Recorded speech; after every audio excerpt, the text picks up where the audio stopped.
Hello friends, मेरा नाम राकेश वर्मा और मेरे यूट्यूब चैनल पे आपका स्वागत है। दोस्तों, आज के वीडियो में जानेंगे हिस्ट्री जीके में सल्तनत काल से जुड़े वह प्रश्न उत्तर जो हमारी प्रतियोगी परीक्षाओं में बार बार पूछे जाते हैं। तो चलिए शुरू करते हैं, क्योंकि हमारी सभी प्रतियोगी परीक्षाओं के लिए महत्वपूर्ण भी रहेंगे। महमूद गजनवी के भारत पर आक्रमण का उद्देश्य क्या था? तो यह था कि मध्य एशिया में एक बड़े साम्राज्य की स्थापना के लिए धन प्राप्त करना। महमूद गजनवी के भारत पर आक्रमण के समय भारत आए विद्वान अल-बरूनी ने किस महत्वपूर्ण ग्रंथ की रचना की थी? तो वह था किताब उल हिंद। दिल्ली सल्तनत की दरबारी भाषा थी, तो वह थी फारसी। आगरा नगर की स्थापना किसके द्वारा की गई थी? तो वह सिकंदर लोदी के द्वारा। वह दिल्ली का सुल्तान कौन था जिसकी मृत्यु चौगान, जिसको पोलो खेल कहते हैं, खेलते हुए हुई थी? तो वह था कुतुबुद्दीन ऐबक। कुब्बत उल इस्लाम मस्जिद का निर्माण किसके द्वारा किया गया था? तो कुतुबुद्दीन ऐबक के द्वारा। तराइन की पहली लड़ाई जो कि 1191 ईसा में हुई, किनके बीच हुई थी? तो मोहम्मद गौरी और पृथ्वीराज चौहान के मध्य हुई थी। किस खिलजी शासक ने दिल्ली की राज सिंहासन पर बैठने के लिए अपने ससुर की हत्या की थी? तो ये थे अलाउद्दीन खिलजी ने। रजिया सुल्तान किसकी बेटी थी? इल्तुतमिश की। मोहम्मद गौरी विजित प्रदेशों की देखभाल के लिए किस विश्वसनीय जनरल को छोड़कर गया था? तो वह था कुतुबुद्दीन ऐबक। महमूद गजनवी का भारत में अंतिम आक्रमण किसके विरुद्ध हुआ था? तो वह थे जाट। महमूद गजनवी किस वंश का था? यामित्री वंश का। महमूद गजनवी ने भारत में प्रथम आक्रमण किस राज्य के विरुद्ध किया? तो वह थे हिंदू शाही या कहें तो ब्राह्मण शाही। महमूद गजनवी के आक्रमण के परिणाम स्वरूप कौन सा शहर फारसी संस्कृति का केंद्र बना? तो वह था लाहौर। किसने ढोल की तेज आवाज के साथ एक महिला का अपने पति का चिता के साथ स्वतः को जला लेने के दृश्य का भयानक चित्रण किया? तो वह था इब्न बतूता। भारत में मुस्लिम राज का संस्थापक माना जाता है मोहम्मद गौरी। किसने एकतादारी प्रथा चलाई? तो वह था इल्तुतमिश। लाख वक्ष के नाम से जाना जाने वाला भारतीय शासक कौन था? तो वह था कुतुबुद्दीन ऐबक। 13वीं सदी में सेना का सर्वोच्च अधिकारी होता था, तो वह होता था खान। भारत में गुलाम वंश का संस्थापक कौन था? तो वह था कुतुबुद्दीन ऐबक, जिसने गुलाम वंश के संस्थापक।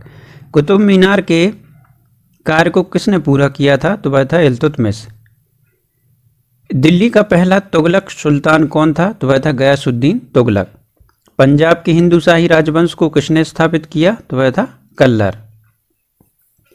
वह रोमन सम्राट अगस्टस की भांति सावधान था कि वह दूसरों की तरह शक्तिशाली ना लगे और वह दूसरों के स्तर से अधिक ना लगे। यह संदर्भ किसका है? तो वह लोदी। अल-बरूनी किसके शासनकाल में इतिहासकार था? तो महमूद गजनवी के। किसके शासनकाल में सबसे अधिक मंगोल आक्रमण हुए? तो वह अलाउद्दीन खिलजी। तराइन के द्वितीय युद्ध में किसने किसको पराजित किया? तो इसमें मोहम्मद गौरी ने पृथ्वीराज चौहान को पराजित किया था। सन 1329 और 1330 के बीच किसने तांबे के सिक्के के रूप में प्रमाण स्वरूप मुद्रा, सांकेतिक मुद्रा प्रचलित की? तो वह था मोहम्मद बिन तुगलक।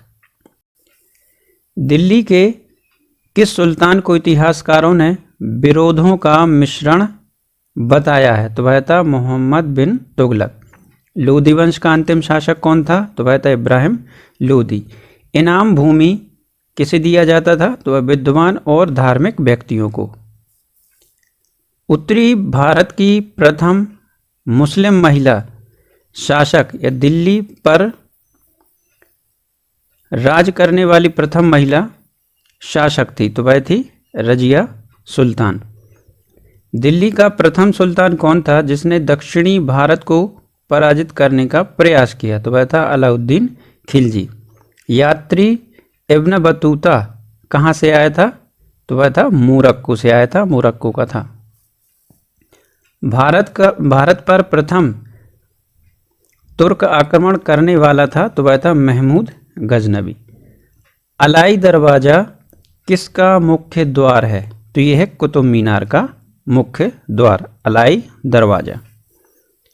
कौन सा शासक दास या गुलाम राजवंश से संबंधित है? तो वह था इल्तुतमिश।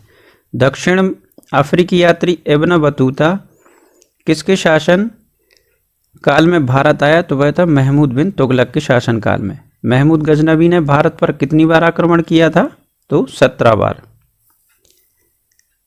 किसने अपने आप को खलीफा घोषित किया था? तो वह था मुबारक शाह खिलजी। लोधी वंश का संस्थापक कौन था? बहलोल लोधी। भारतीय इतिहास में बाजार नियम और मूल्य नियंत्रण पद्धति को शुरुआत करनी किसने की थी? तो वह था अलाउद्दीन खिलजी ने। राज्य संबंधों में उलेमा के दखल का विरोध किस सुल्तान ने किया था? अलाउद्दीन खिलजी ने। 11वीं सदी के भारत का दर्पण किसे कहा जाता है? तो उसको यह कहते हैं किताब उल हिंद। यह एक पुस्तक, एक ग्रंथ है, किताब उल हिंद को कहते हैं। बेहिंद का युद्ध किनके बीच लड़ा गया? तो यह महमूद गजनवी और आनंद पाल के मध्य। दिल्ली सल्तनत का वह प्रथम सुल्तान कौन था जिसने स्थायी सेना रखी? तो वह था अलाउद्दीन खिलजी। दिल्ली के सुल्तानों में से किसने तैमूरी शासक मिर्जा शाहरुख के अधिराज्य में आना स्वीकार किया? तो वह था खिज्र खां सैयद। कौन गुलरुखी के उपनाम से कविताएं लिखा करता था? तो वह था सिकंदर लोधी। भारत का वह पहला शासक कौन था जिसने मोहम्मद गौरी को पराजित किया? सोलंकी शासक भीम द्वितीय। मोहम्मद गौरी किस वंश का था? तो ये था शंशवनी वंश का। अलाउद्दीन खिलजी के आक्रमण के समय देवगिरी का शासक कौन था? तो रामचंद्र देव। जब उसने राजत्व प्राप्त किया तो वह शरीयत के नियमों और आदेशों से पूर्णतः स्वतंत्र था। वर्नी ने यह कथन किस सुल्तान के लिए कहा? तो यह अलाउद्दीन खिलजी के लिए कहा था, वर्नी ने। सल्तनत काल में भू राजस्व का सर्वोत्तम ग्रामीण अधिकारी था, तो उसको कहते थे चौधरी। तैमूर के आक्रमण के बाद भारत में किस वंश का राज स्थापित हुआ? तो सैयद वंश का। किस सुल्तान के दरबार में सबसे अधिक गुलाम थे? तो वह फिरोज तुगलक। किस सुल्तान ने बेरोजगारों को रोजगार दिया? तो फिरोज तुगलक ने। किस सुल्तान ने फलों की गुणवत्ता सुधारने के लिए उपाय किए? तो वह था फिरोज तुगलक। नालंदा विश्वविद्यालय के विनाश का कारण है बख्तियार खिलजी का आक्रमण। तबकात ए नाशरी का लेखक कौन है? तो वह है मिनहाज उस सिराज। अलाई दरवाजा का निर्माण किस सुल्तान ने करवाया? तो अलाउद्दीन खिलजी ने। कुतुबुद्दीन ऐबक की राजधानी थी? तो वह थी लाहौर। अलाउद्दीन खिलजी के प्रसिद्ध सेनापतियों में किसकी मंगोलों के विरुद्ध लड़ते हुए मृत्यु हुई? तो वह था जफर खां। तौल की सबसे छोटी इकाई कौन है? तो यह होती थी रत्ती, या रत्ती का संस्कृत में कहते हैं। प्रसिद्ध कवि अमीर खुसरो दरबार में रहे? तो यह रहे थे अलाउद्दीन खिलजी के दरबार में। किसने सल्तनत काल में प्रचलित डाक व्यवस्था का विस्तृत विवरण दिया? तो वह इब्न बतूता ने। तैमूर लंग ने किस वर्ष में भारत पर आक्रमण किया? तो 1398 ईसा में।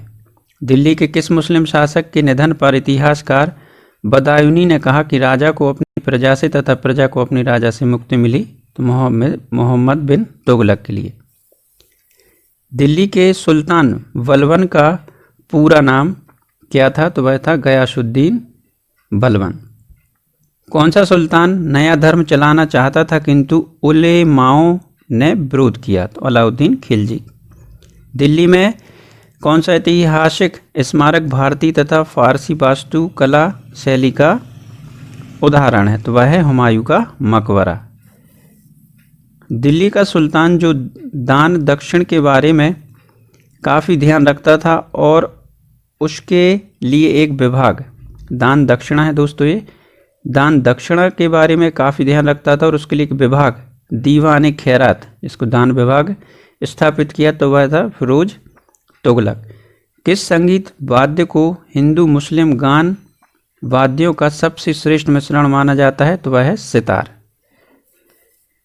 नई फारसी काव्य शैली सबक ए हिंदी अथवा हिंदुस्तानी शैली के जन्मदाता थे अमीर खुसरो। अनुकूल परिस्थितियां मौजूद होने के बावजूद गुलाम वंश के शासक भारत में अपने साम्राज्य का विस्तार नहीं कर पाए। इसका मुख्य कारण क्या था, तो वह था मंगोल आक्रमण का भय।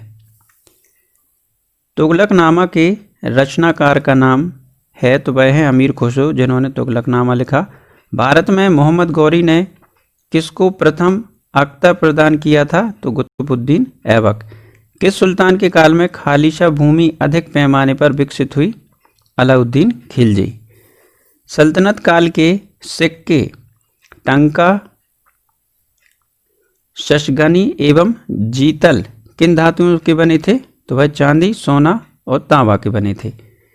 अमीर कोही, जिसको किसान कृषि विभाग भी कहते हैं, नामक एक नया विभाग किस सुल्तान द्वारा शुरू किया गया था, तो मोहम्मद बिन तुगलक के द्वारा। अमीर खुसरो ने किसके विकास में अग्रगामी की भूमिका निभाई, तो वह खड़ी बोली के विकास में। तैमूर लंग ने किसके शासनकाल में भारत पर आक्रमण किया, तो नसीरुद्दीन महमूद तुगलक। भारत में पोलो खेल का प्रचलन किया, तो यह किया था तुर्कों ने। पोलो खेल का प्रदर्शन तुर्कों ने। किसने एक तरफ संस्कृत मुद्रा लेख के साथ चांदी के सिक्के निर्गत किए, तो वह था महमूद गजनबी। अलाउद्दीन खिलजी के सेना अध्यक्षों में से कौन तुगलक वंश का प्रथम सुल्तान बना, तो वह था गाजी मलिक। जवाबिक थे, तो वह जवाबिक बोलते थे राज्य कानून के लिए। राजवंश के अंतर्गत विजारत का चरमोत्कर्ष हुआ, तो वह था तुगलक राजवंश।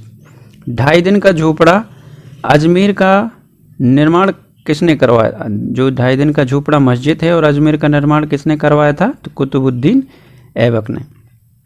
तो दोस्तों ये थे सल्तनत काल से जुड़े हुए महत्वपूर्ण प्रश्नोत्तर। आशा करता हूँ आपको मेरा वीडियो पसंद आया होगा। वीडियो पसंद आया हो तो लाइक करें, अपने दोस्तों के साथ शेयर भी करें और मेरे चैनल को सब्सक्राइब करना ना भूलें। Thank you.